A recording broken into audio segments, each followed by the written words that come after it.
저희 당은 LH 직원을 비롯한 공직자들 그리고 정치인들의 부동산 투기 의혹과 관련해서 국민 앞에 이것을 명백히 솔선수범해서 밝히고자 지난 3월 저희 민주당 김태년 비대위원장 체제에서 전 국회의원들의 부동산 거래 전수조사를 제안한 바 있습니다.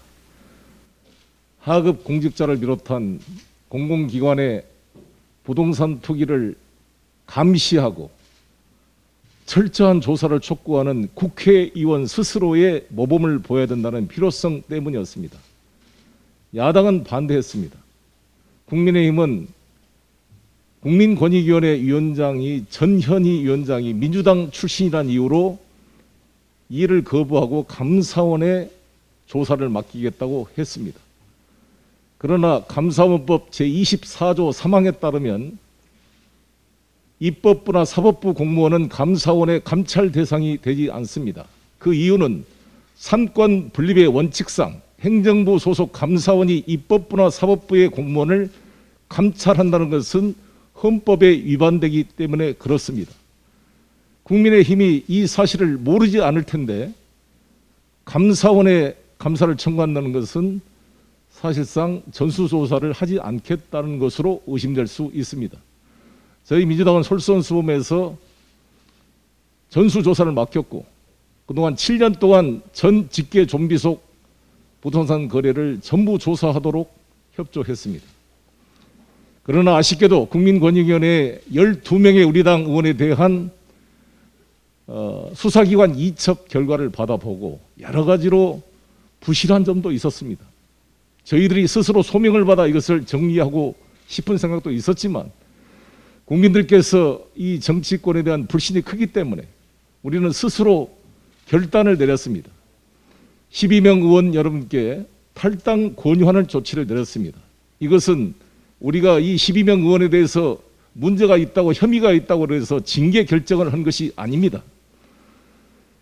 국민권익위원회가 조사권, 수사권이 없다 보니까 자신들이 의혹을 해명하는 데 한계가 있어서 수사기관에 이첩시킨 것입니다. 즉 국민권익위원회도 나타난 자료로 확실하게 우리 12명 의원님들에 대해서 범죄 혐의가 있다 그래서 고발 조치한 게 아닙니다.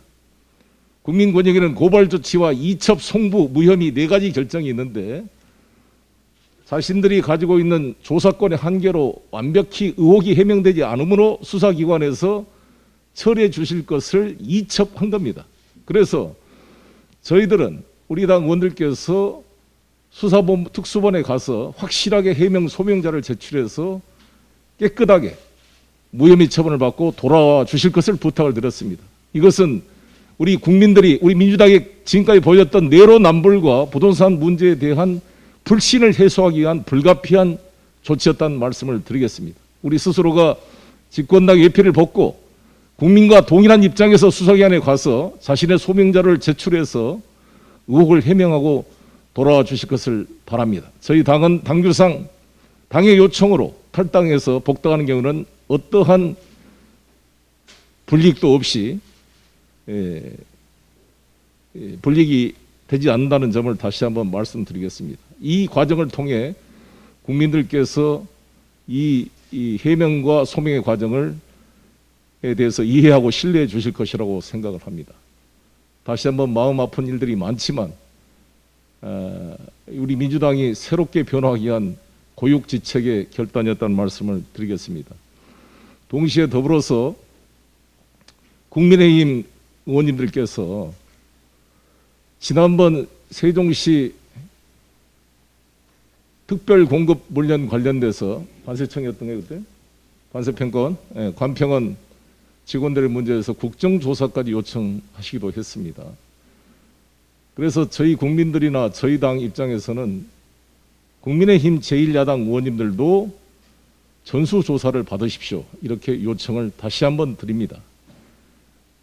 감사법상 불가능한 것을 가지고 말씀하지 마시고 국민권익위원회 요청하십시오. 전현희 의원님은 이번에도 위원장은 야당의 지적 때문에도 그렇고 본인 스스로가 회피 신청을 해서 이번 조사 과정에 전혀 관여하지 못했습니다.